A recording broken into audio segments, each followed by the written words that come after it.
Raised a very important point, because I think that's a relevant point, especially for people who are looking at investing in India as fresh investments, or even people who are looking at incremental investments. Policy continuity, tax certainty, policy predictability, political continuity as well. Decisions that you may have taken may get overturned by another government, by another dispensation, as was the case with Sumant. In this case, it actually worked to his advantage. But, you know, how do you allay those apprehensions? How do you allay some of those concerns that investors may have? I mean, that is a challenge for the entire political system. I mean, if you look at it globally, to be fair, I think the Indian political system definitely looks a lot better. Saying that, I believe that there's greater maturity now coming in, and it requires greater discussion. But behind, all the investments, we're talking about, X amount of dollars or Y amount of land that's required. But the most fundamental point is the number of jobs we're going to create. And that is the narrative that this time around, as a state, we're very focused upon. It's important to explain to people that what's the impact that each of these investments will have and the kind of jobs it's going to create. So you create a very strong momentum so that things cannot be overturned. Yes, things have been reversed in the past, but I believe it's been an isolated incident for Andhra Pradesh in one administration. But look at it. Look at Hyderabad. What are the foundations that Mr. Naidu laid in '94 have been continued. And look at the city today. Look at the state today. It has the highest per capita income in India. Because the narrative was set. So it's equally important for the politicians to not just look at this from an investment perspective, but also build a narrative so strong that whoever comes, I believe that there'll never be a change in Andhra Pradesh. India will be governing Andhra Pradesh for the foreseeable future. Saying that it's important to ensure that a strong narrative is there and we are able to convince people at every point as we go forward. And that's an important point that you make. So I just want to build a little bit on this narrative that you want to build on the back of the jobs that these investments will create. What's part of that package? Jobs, of course, will be one pillar, but what's part of the package that you're going to be communicating? Not just domestically, but internationally as well. No, see, as a state, we have a clear direction, right? We have the Swarnandhra mission, which is where we see Andhra Pradesh in 2047. So we have clear targets, we have clear sectors. We just spoke about manufacturing and the importance of, speed in manufacturing. I also believe that the way we have looked at it is a cluster-based approach. I've had opportunity to share that with you. And that's where we are working with Renew, and they've been supporting our initiative on a rapid prototyping center, which we want to bring in from Sydney and bring it into their ecosystem. So we are working on a very cluster-based approach where there's a tight integration between verticals and horizontals. Horizontal is education, certification, and so on and so forth. Verticals are all the different components and the players who are there, who make up the entire ecosystem, which I truly believe is missing in India as we speak. And that's why we are struggling with manufacturing. We are not at the pace at which we should be as a nation. And I believe the experiment that we are doing in Andhra Pradesh could be a model that can be replicated in India. Sanjay, I want to go back to the point that was just being made there by Lokesh about jobs and the importance of tying that up to the narrative of drawing in investments. There's a lot of concern around AI and what AI could do to jobs, but equally there's optimism around the kinds of new jobs that AI could perhaps create. We've seen that happen with YouTube. We've seen a whole creator economy blossom on account of the opportunities that has thrown up. But as we ready ourselves for this AI future, what will the imperatives be from your standpoint that we need to focus on? States like Andhra Pradesh, other states, India needs to focus on. I think that's a good point. Before I get there, I just want to answer one question which Sumanta raised, or that point there. He has Lokesh's number, I don't. But still, I'm going to get you to start a WhatsApp group now. The speed is still the same. I think the point is, I think the governance is working because of transparency and commitment to get investment going. And that's a good point in favor of what Andhra is able to pull off. To come back to your question, it's such an important point what Lokesh made and you made. I think AI needs to be deployed not only for business productivity, but for governance in the state. And I think that's an important thing we shouldn't lose sight of. And what do people want in society? They want good governance, they want jobs, they want better incomes. And I feel AI-powered governance is the really way forward.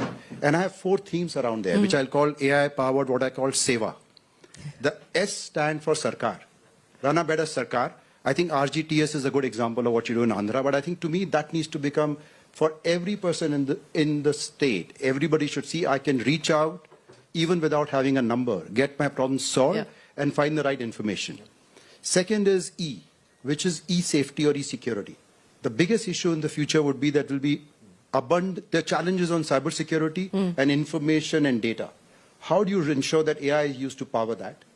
The third is W, which is workforce. We need to have AI-ready workforce. We need to get our young children to use AI from a young age, and teachers, so that we have that workforce ready from 5 years and 10 years from now.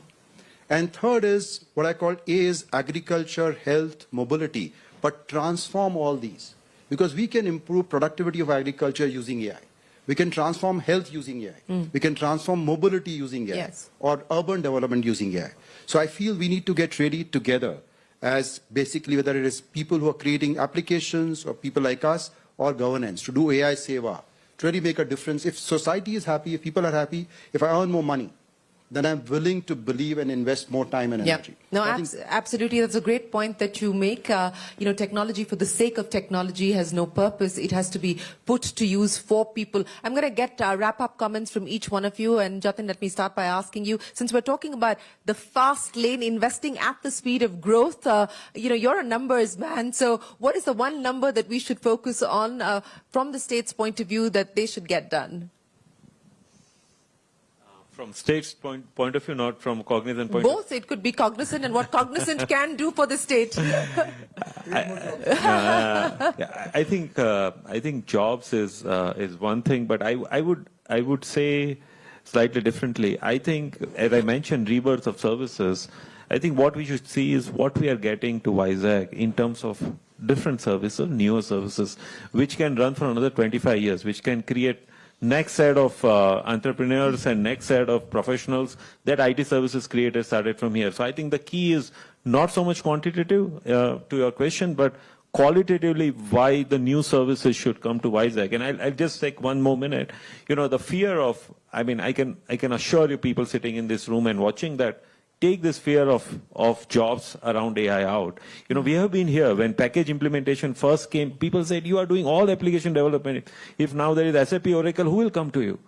When cloud came, we were managing millions of network elements, databases, and servers on premise. People said, who will come to you now for infrastructure management? Now it's cloud.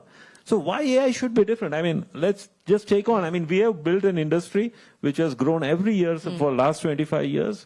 AI, I'm telling you, is a rebirth. It's a rejuvenation of the industry that we want to bank on. Well, so don't get carried away by the obituaries that are being written on account of AI, of many sectors and many jobs and tasks. So Ketu, your prescription for the road ahead.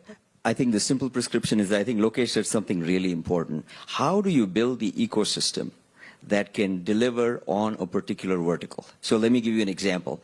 I can go to Shenzhen and design a drone, get the software for it, scale it up, and launch it in 4 weeks or less.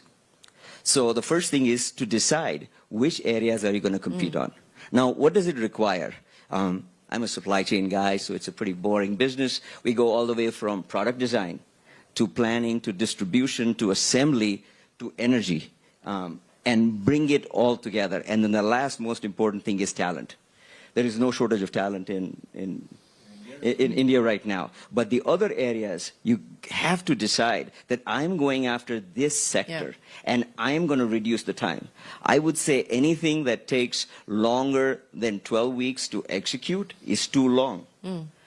What used to be years is months. What used to be months is weeks.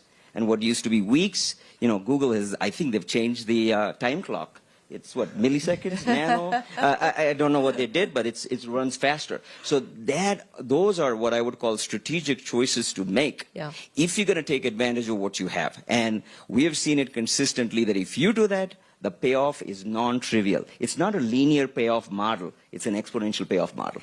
But Sumant? it's a choice. It is a choice. You're absolutely long-term decisions indeed, and ones that have to be strategic and smart. Lokesh, I'll give you the final word then. If we are going to head on to the fast lane, where are we today in terms of which gear you believe the government is at, and which gear would you like to be, and how soon can you get to that? Before I answer your question, I think what Sumanji said is a very, very important point. And that's where CM came out with this P4 program. So in the past, we had P3, a private-public partnership. Now add people to it. Yeah. You know, look at any developed country, right? The gap between the haves and have-nots just growing. And that's where we believe that all of us have a greater role to play, a greater commitment to society. It's part of our Indian culture. It's not simply about giving a handout, but it's about counseling, guiding, nurturing those aspirations and pulling people out of the cycle of poverty. You know, generally we see a trend where, you know, I made X amount of money, I want to give this much money back. Yes, that is important, but more important is people committing time to pull people out of that cycle. So that's something that we are pioneering in the state of Andhra Pradesh, and it's a passion project again for our Chief Minister, Mr. Naidu. So as a state, coming back to your question, I believe we are still in second gear. I don't believe we are in the sixth gear. I see that my secretary has walked out on me now.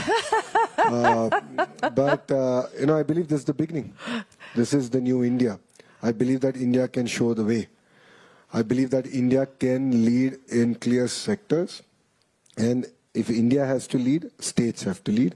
And states like Andhra Pradesh have a very, very important role to play. And I keep telling my entire team, the group of ministers which I chair, that there is, if no risk, no reward and no story. You know, we heard 3 stories today. And all this happened in 18 months. Because all of us together decided to challenge what the norm is. So that is the new Andhra. So 5 years on, what would the Andhra Pradesh story look like? So the aspiration, so we have about 1,000 projects in pipeline now. And our focus, as all the leaders on the dais have said, is to focus on execution. This we believe will actually take us to the $500 billion mark in terms of GDP.